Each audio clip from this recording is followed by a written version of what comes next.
Good morning, everyone. Last lecture we learned about the timers and counters. Now, to continue with this topic of ARM7, we are continuing with the PLL. Okay, so PLL is a phase lock loop. PLL stands for phase lock loop and is used to generate clock pulses given a reference clock input, which is generally from a crystal oscillator. Configure and using PLL in LPC21 series, a microcontroller is pretty simple and straightforward. A phase lock loop is a system that will generate a clock signal with reference to an input signal, generally from a crystal oscillator. Near about the crystal oscillator frequency is from 40 megahertz to near about 80 megahertz. It will be depend on the chosen frequency by the designer. So there are several ways we can clock ARM microcontroller. One way is to use external clock with duty cycle 50-50 and in a frequency range 1 megahertz to near about 50 megahertz connected to crystal 1. Okay. The second way is by connecting external crystal oscillator, but its range is lower as compared to the earlier one. It will be between 1 megahertz to 30 megahertz. We can also use on-chip PLL oscillator, but here external clock frequency should not exceed range from 10 megahertz to 25 megahertz. Okay, here I have given you features of the PLL which is available over the on-chip of the ARM7. Okay, the PLL will accept an input clock frequency in the range of near about 10 megahertz to 25 megahertz. The input frequency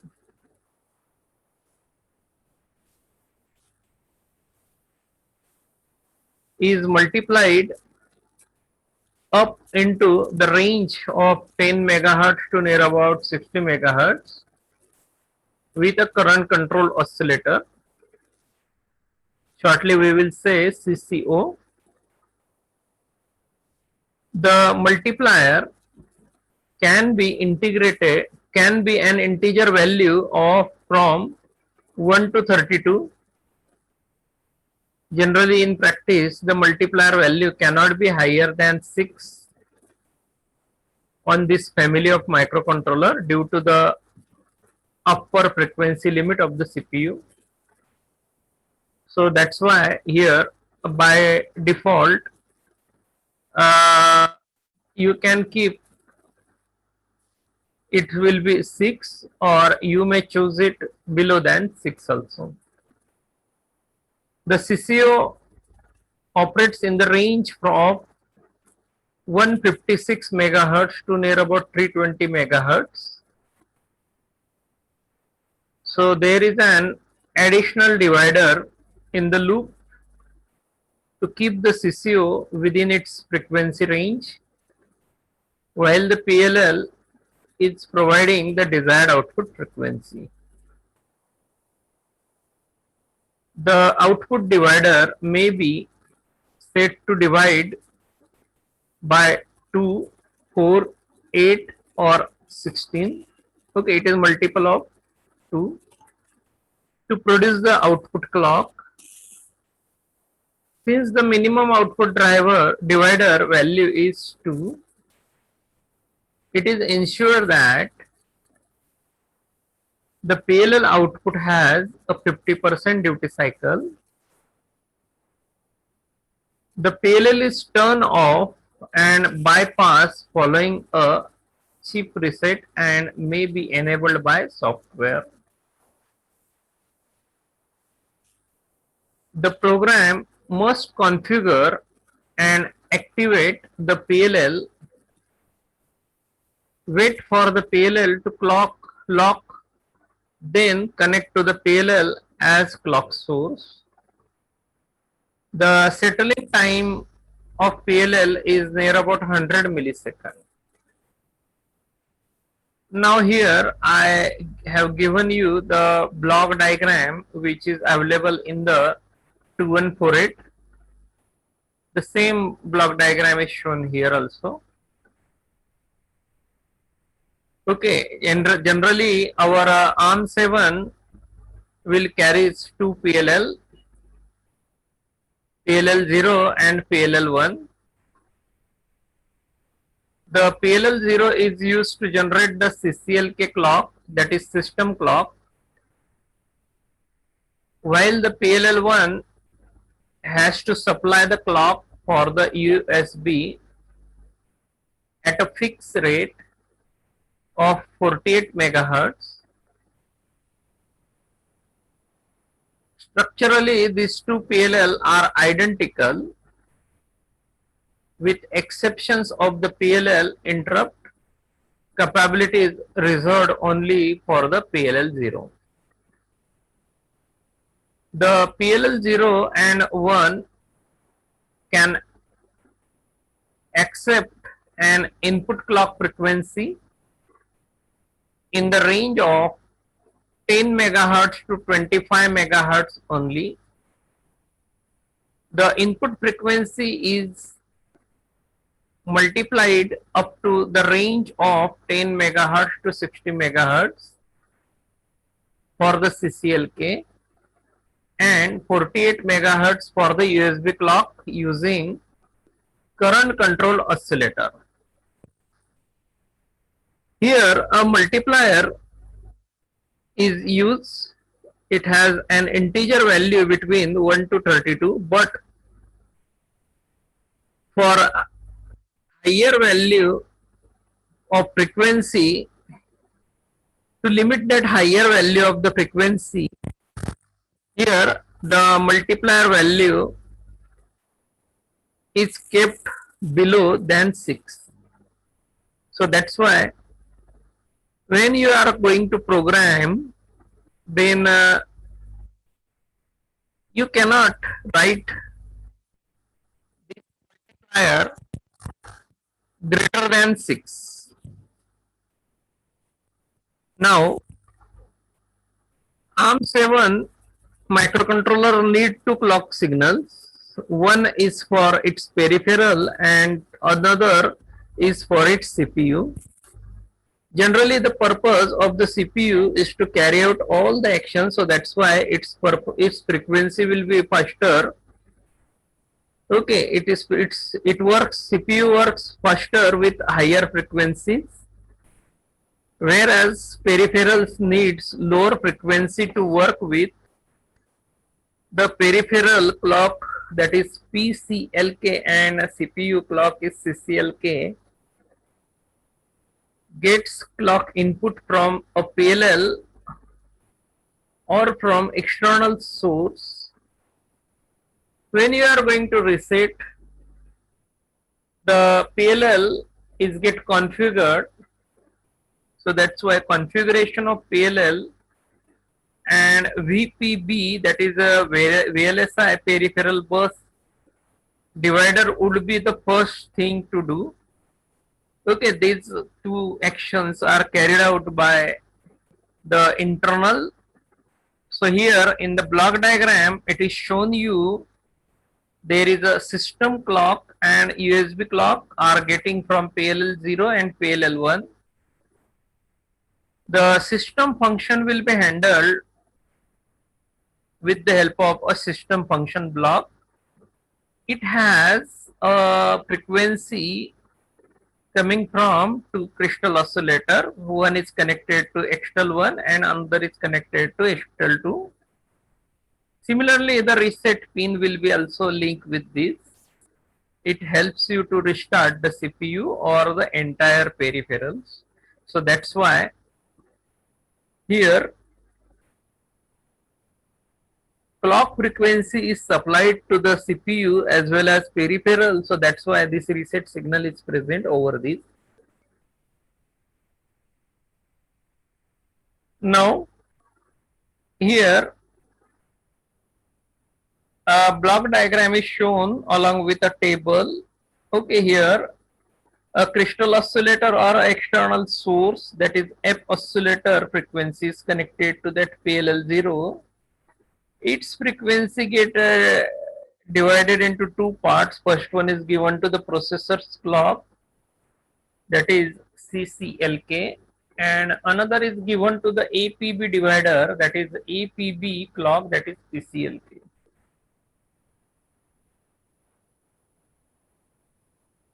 Now PLL unit itself uses CCO, that is current control oscillator,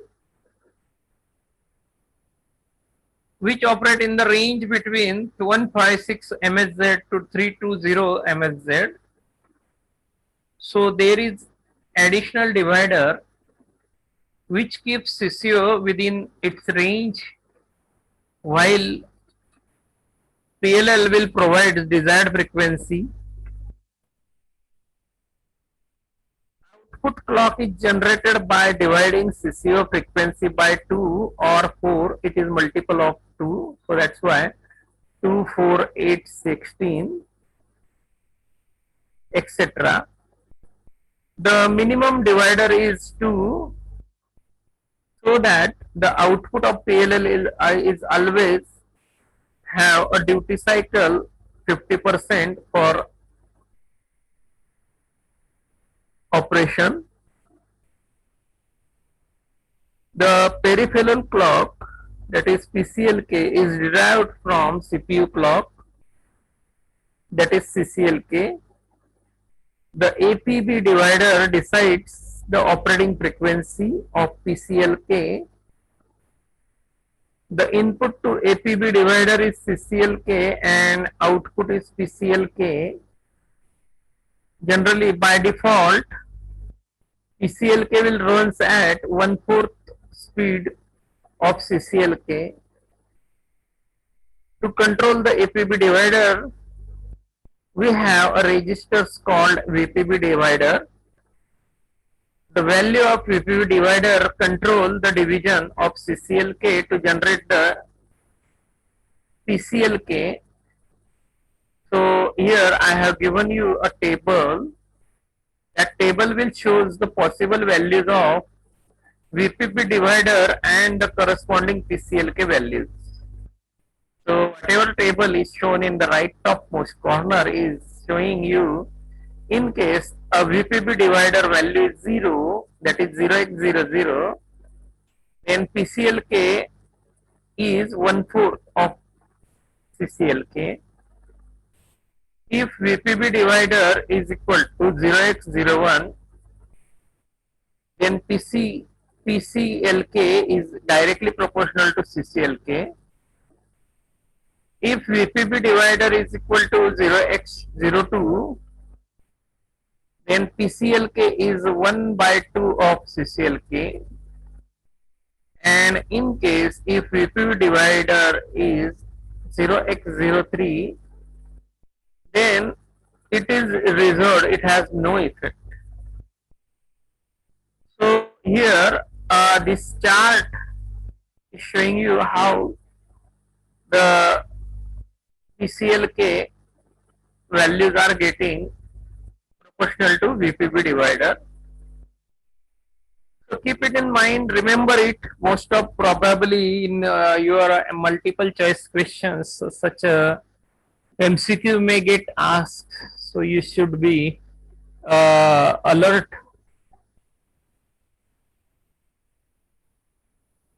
Now this diagram is showing in the slide is internal diagram of the PLL.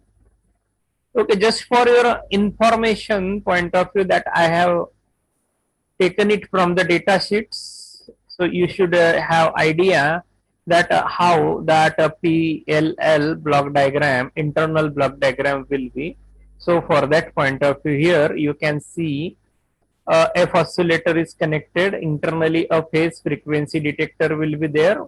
Internally there is a CCO and a logic circuitry will be there, and at last you will get the CCLK signal. Okay, so everything will which will be available here, that will work in synchronism, and you will get the PLL signals. Okay, so here now to proceed with this point, here I am giving you some associated registers for PLL. They are listed in the slide, like PLL con, it's called as PLL control register. PLL CFG is called as PLL configuration register. PLL stat is called PLL status register, and a PLL feed name register. Okay, it is used for PLL feeding. So these are registers that I am not giving you the explanatory view over this. Okay, only I just listed these registers for your just information point of view. Now, lastly, I am giving you the procedure for determining the PLL setting. So whenever you want to handle this PLL, so that's why what will be the setting required whenever you are going to program. So that's why here some algorithm steps are given. Here we need to perform the following steps for PLL. Okay, so here PLL 0 के लिए यहाँ पर दिया है. So C, choose the desired system frequency. CCLK, you need to choose it. The system clock may be based on the processor throughput, UART baud rates, etc. Okay, so you need to choose that CCLK. It will be based on the following points. So you need to care about the throughput as well as baud rate of UART. Most of the cases, whatever the UART that will be taken in communications, like asynchronous or synchronous communications. So for that point of view, you need to take care of this. So here that point is mentioned here. Second point is to select the input frequency for the crystal oscillator, that is F oscillator. The system clock, that is CCLK, must be multiple of oscillator frequency F oscillator. So that's why we already have given you the point that it should not go greater than 6. Third point is calculate the values of multiplier M and configure the MSEL bits. Okay, generally here these bits are present in this register. Okay, whatever associated register that I already given you, in that register these bits are given. So I am not going to clarify you all these things, only just I am giving you the procedure. From this formula mentioned above, M is equal to CCLK divided by F oscillator. Okay, generally F oscillator will be range. Okay, so here because of that ratio, you will get the value of M between 1 to 32. Okay, from this M value, we need to write the MSEL bits in PLL 0 CFG register. Lastly, we will calculate the value of the divider is named shortly as P and configure the PSEL bits, that is divider selection bits. Okay, that divider is chosen such that the frequency of CCO, that is FCCO, is in the limit between 156 megahertz to 320 megahertz. The value of P will be 1, 2, 4 or 8. Okay, now this is about the procedure for determining the PLL setting. Now the next point that I would like to highlight here, that is a VPB divider.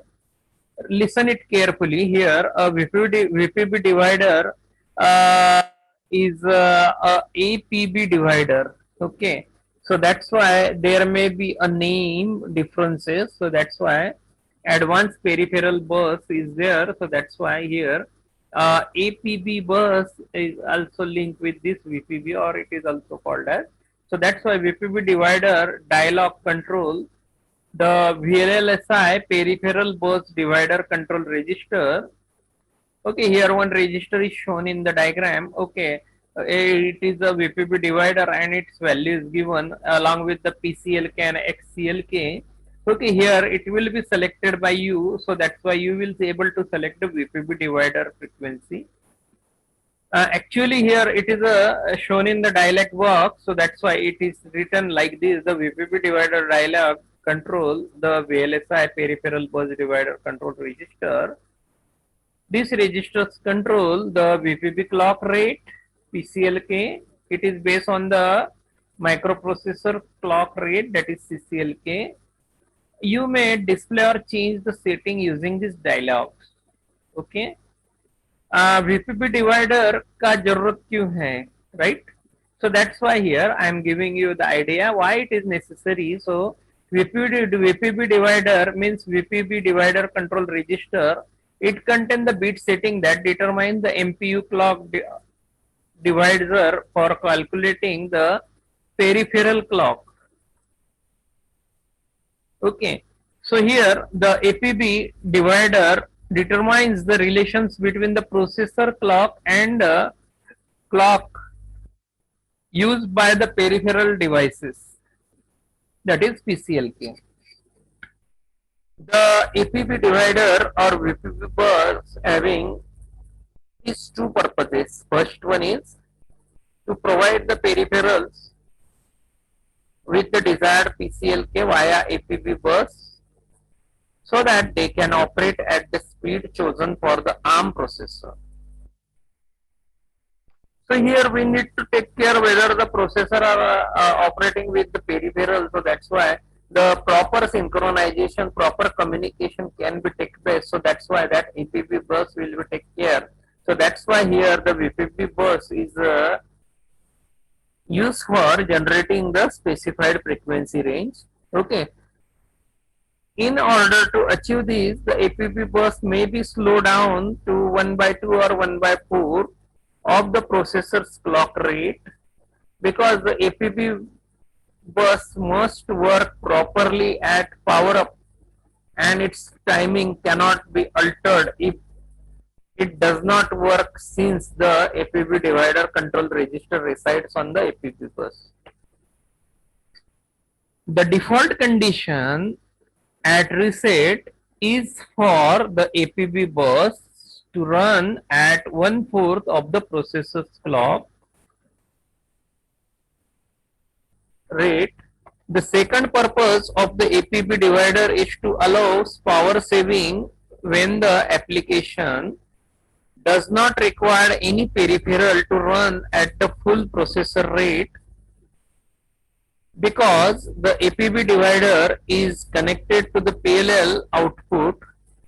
The PLL remains active during the idle mode, right? So that's why this is the basic purposes of the VPB divider.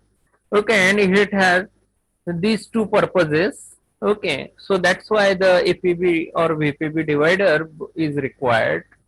Okay, so this point is highlighting you APB or VPB bus, right? So that's why the name of this point was PLL. Okay, now you have got some amount of informations from these slides. Okay, now I am turning over the last point of this unit is general purpose input output. Okay, now here we already heard about the ports in microcontroller. So I already given you the information about the ports. Remember, in ARM7 you can see two ports named as port 0 and port 1. So that's why these two ports are comes under the general purpose input output. Okay, so here that point GPIO is relates with our ports. So here I am giving you how you can handle these ports. So here features are given. First one is direction control of individual bits is possible. So whatever the ports, which lines if you have to handle, so you can able to do the directions control of individual bits, or the entire port direction control is also possible. Second is it has separate control on output set and clear.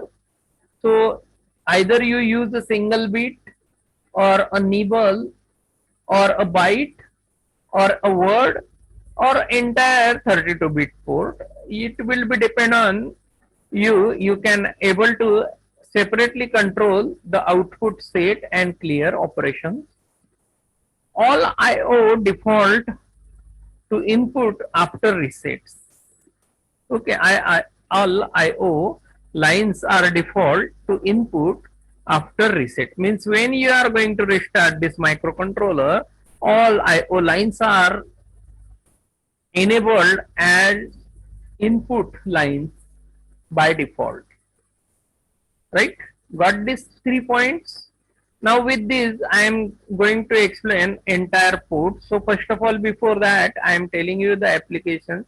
So generally, I hope you have clear idea about the microcontroller. You are knowing that how the ports are get handled. So that's why here it is a general purpose IO line. So that's why you can use it for the interfacing or synchronizations with the peripheral, as well as you can able to communicate with the various input output devices. So that's why either you can drive the LED or any other indicators, controlling off chip devices or sensing digital input. Many things you can carry out that I have not listed here, but I hope you have that idea. So that's why I briefly mention it here. Now I am giving you the full detail of these ports. So see here, one by one I am telling you. General purpose input output is a pin on an IC, that is integrated circuit. It can be either input pins or output pins whose behavior can be controlled at the runtime. A group of these pins is called a port. Example, port 0 of LPC2148 has 32 pins. Now remember here, LPC2148 or ARM7 has near about 232-bit general purpose IO ports, that is port 0 and port 1. Remember, port 0 is of 32-bit port. It has 32 lines.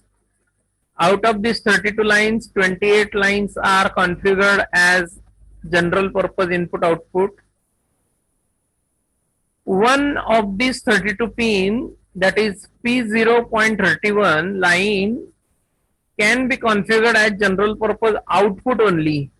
So remember, one of the point will be coming here regarding the multiple choices questions. So that's why here remember it, one of these 32 pins of port 0 can be configured as general purpose output only, right? 3 of these 32-bit pins, sorry, 3 of these 32 pins, okay, means out of 32 pins, 3 lines are there, like 24, 26 and 27 numbered line are reserved. Hence, they are not available for your use. Okay, they are reserved. It has some special features against the special function register. So that's why they are reserved. Okay. You can go through that data sheets in case if you want to know that why they are reserved. Okay, everything is mentioned in that. So I have not just copied it here. Now port 1 is also a 32-bit port. It has only 16 of these 32 pins, that is P1.16 onward to P1.31 are available for use as general purpose input output. and remaining P1.0 to P1.15 are reserved. Getting my point? Now, here almost every pin of these two ports has some alternate functions available. Example, P0.0 can be configured as TXD pin for UART0 or as PWM1 pin as well. So it has two functions. One is TXD and one is PWM1. So that's why, because of these two functions, here you need to configure these lines before utilizations. So the functionality of each pins can be selected using the pin function select register. So you want to select a pin function select register, and according to that, you will get a enabling of these lines, right? So here when note is given to you, the port 0 pins do not have built-in pull-up or pull-down register. Hence, remember, मैं धीरे धीरे read कर रहा हूँ. That's why, because you able to read it, you able to remember it all the points. So that's why I may be introduced in the multiple choices. So that's why here I am just mentioning. Hence, while using GPIO on port 0, in some cases, we need to connect pull up or pull down registers externally, right? Now, pin function select register that is mentioned in the above para. So here I am giving you information about that pin function select register, how you can able to configure these ports pins for your purposes. So for that point, if here it is mentioned, okay, see, pin function select register are 32-bit registers. These registers are used to select or configure specific pin functionality. Okay, so here three pin function select registers are given, that is pin select 0, PIN SEL 0, PIN SEL 1 and PIN SEL 2. These are the three registers. Okay, because of these three registers, you can do this activity that is written here in the slide, that is PIN SEL 0 is used to configure port 0 pins, that is P0.0 to P0.15. You can able to configure only these pins with the help of PIN SEL 0.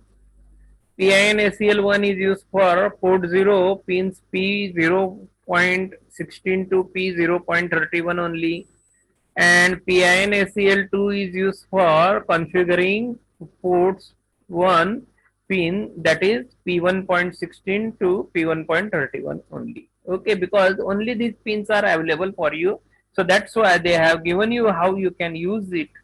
Okay, so that's why here these pin select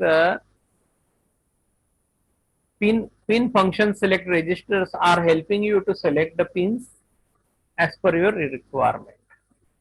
Okay, now I'm now giving you information about the GPIO registers. ARM7 carries these GPIO registers that I mentioned in the slides. One by one I am going to introduce you. So here these GPIO registers are treated as fast or slow.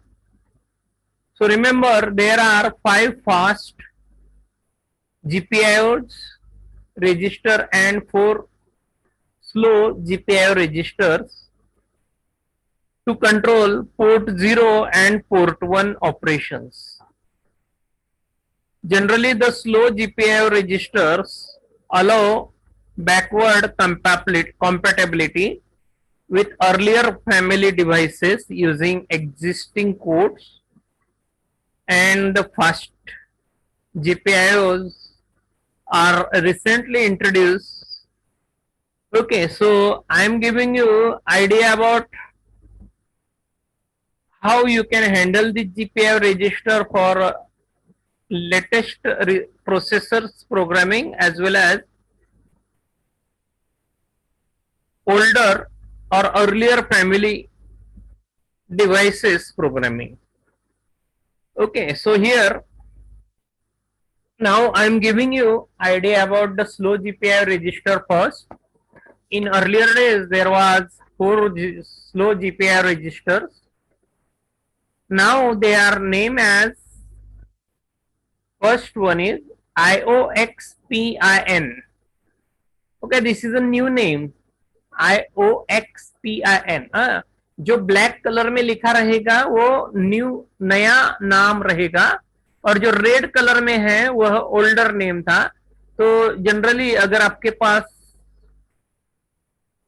ARM7 है और आप programming कर रहे हो तो आप दोनों से भी प्रोग्रामिंग कर सकते हो, ऐसा जरूरत नहीं रहेगा.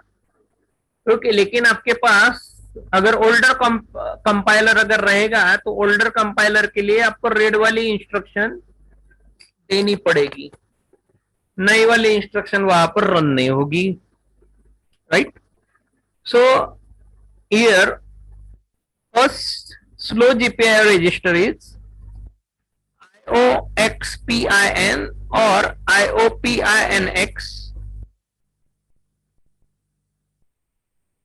X is a name. X will be a number. X is a number. It will be 0 or 1. Why?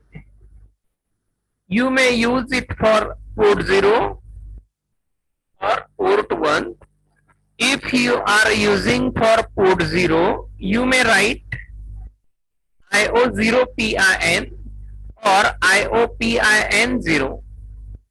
If you are using for port 1, you may use IO1PIN or IOPIN1.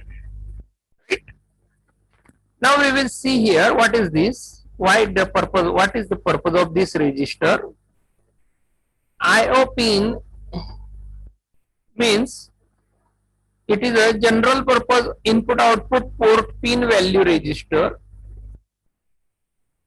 Okay, its full name is PIN, means pin value register. This is a 32-bit wide register. This register is used to read or write the value on port, that is port 0 or port 1. But you need to take care while writing. Masking should be used to ensure write to the desired pin. Right? So here whenever you are going to write any kind of data, so you need to write with the mask. So that's why you will write your data properly at specified pin. Otherwise your data may goes to other pins also. Here I have given one examples how you can write data using the IO pin or IOXPIN register. So point A is given, writing 1 means if I want to write 1 on P0.4 line using IO0PIN, so I will write a statement like this: IO0PIN is equal to IO0PIN, or symbol is given, one or vertical line is given, it is called as or symbol, in bracket 1 less than 4, bracket complete. The meaning of this bracket is 1 less than 4 means 1 bit I want to write over the pin number 4. I want to write 1 bit at pin number 4. So that's why here it is written like this. Keep it in mind. Okay, if you have to write a single bit, this will be the way for writing a single bit. Okay, in case if I want to write 0, I will just do the inversion. Okay, I want to write 0 over that same pin P0.4 using IO0 PIN. So I write here IO0 PIN is equal to IO0 PIN and का symbol use किया है, and means it get ended. Okay, in bracket a sign symbol is given. Okay, so that's why it is called as a inverted symbol. It do the inversions operations, right? Means whatever one in bracket is written in bracket, what is written in bracket 1 less than 4 bracket complete, it means 1 we want to write at pin number 4, so that's why here 1 will get reverted, it is 0, so that's why this statement will put 0 bit over that pin P0.4. Getting everyone, right? So keep it in mind these two statements, right? Okay, just keep it in mind these two statements. Now in case I have to write F, okay, I have to write F, means I want to write 4 bit. Where I have to write 4 bit, that P0.7 to P0.4. Very simple, not much difficult. Only the statement writing will be difficult. Okay, only you have to familiar with these statements. Okay, once you are familiarized with these statements, you will not find much difficult. Okay, so here F is written over P0.7 to P0.4. So that's why how I write it, I will write it as IO0 PIN is equal to IO0 PIN, or symbol is given, and here now in bracket it is written 0x 000 F0. Okay, total 32 bit I kept here, total 32 bit data is kept here, so that's why it is written 0x. 0x is used here because we are writing it in a hexadecimal form. So that's why 0xx meaning is hexadecimal number. 0 is a prefix to indicate that here we want to write in hexadecimal form. So that's why 0x is a symbolic convention. Okay, and the remaining zeros, that is 000, 000 is a data. Okay, F0 is again a data, right? Getting everyone? Now, next one register that I would like to tell you here, IOX set or IO set X is a second general purpose input output register.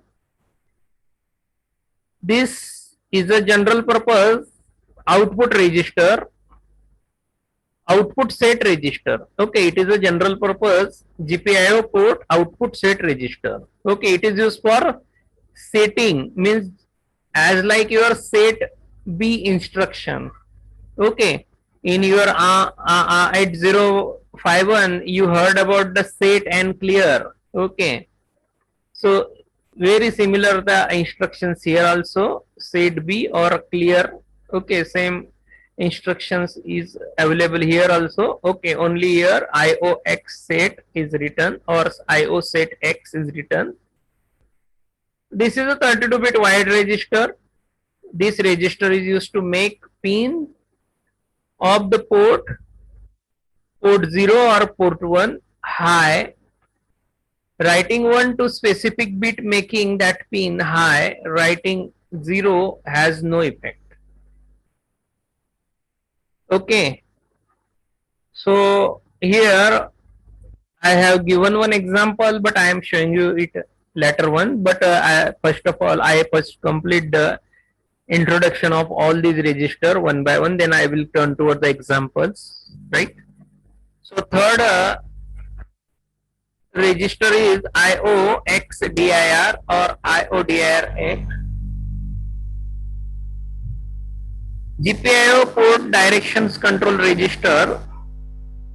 The purpose of this register is to control the direction of the pin, whether you want to transfer your data or whether you want to receive data. So that's why here direction control register is preferred.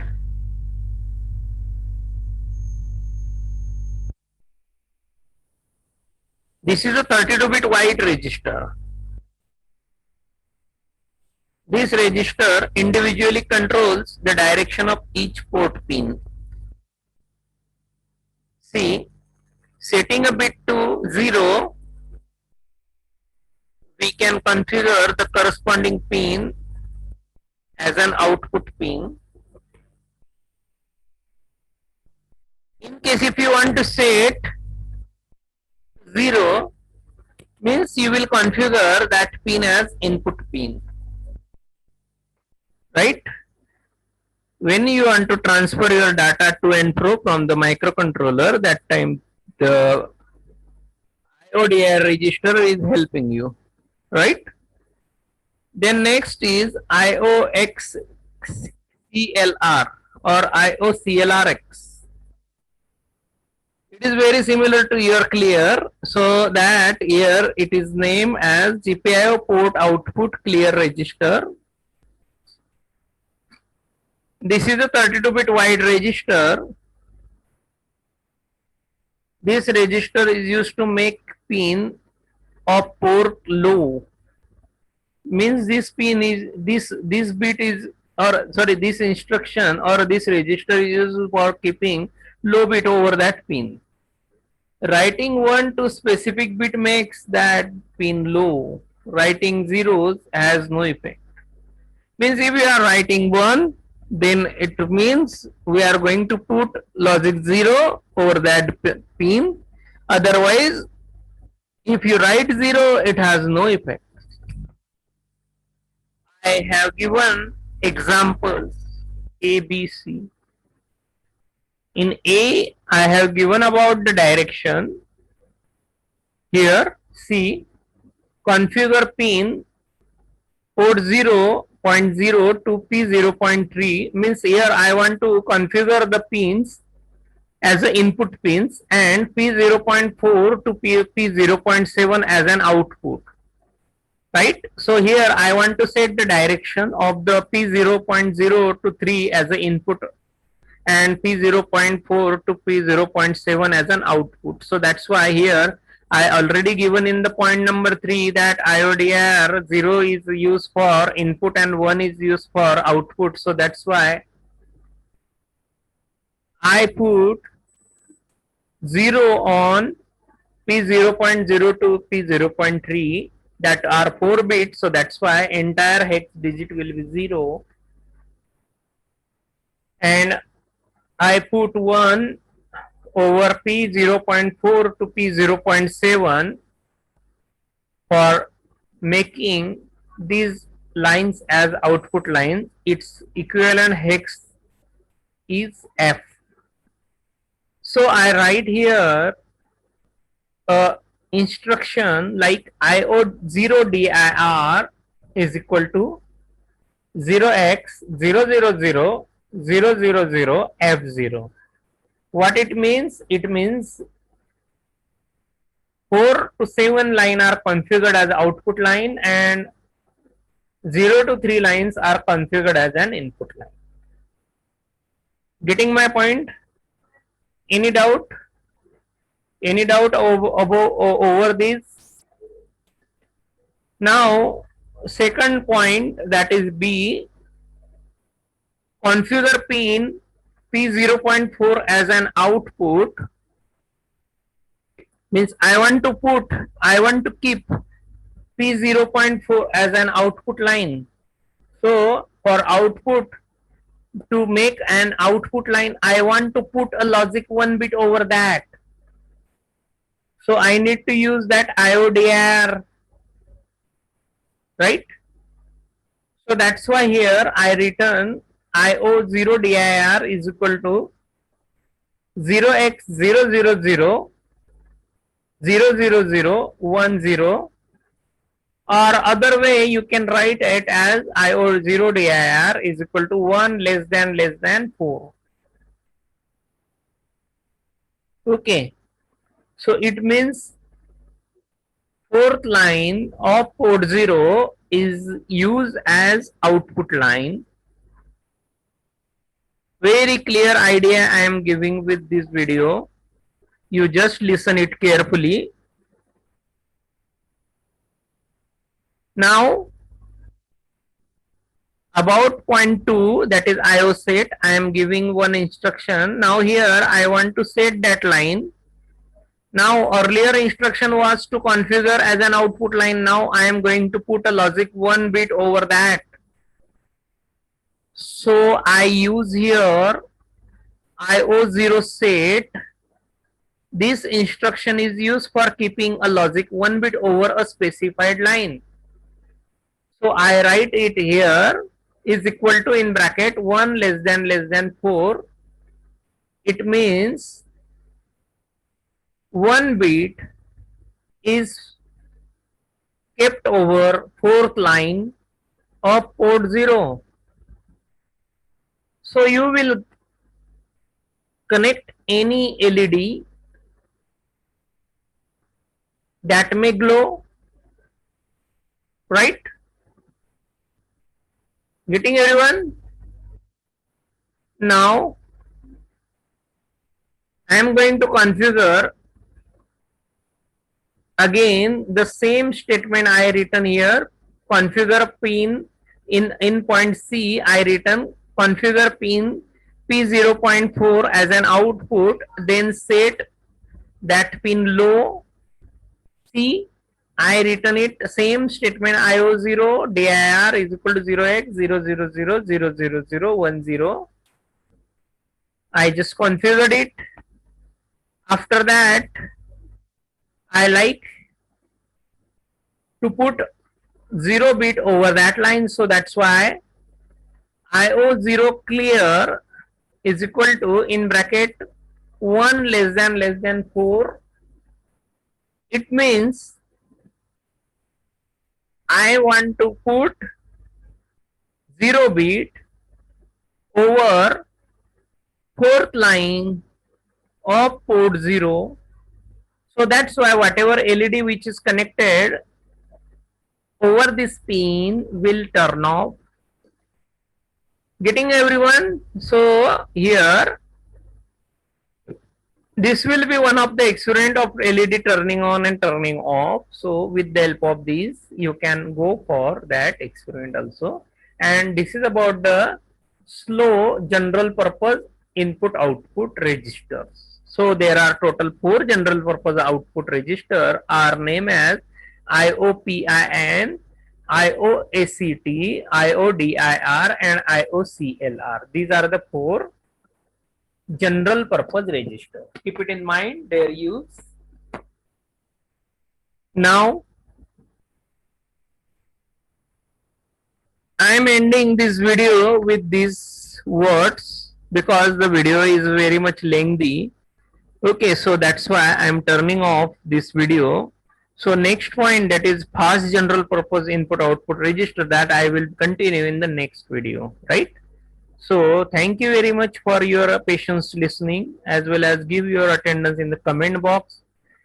Like this video and share this video with your friends also. Thank you very much.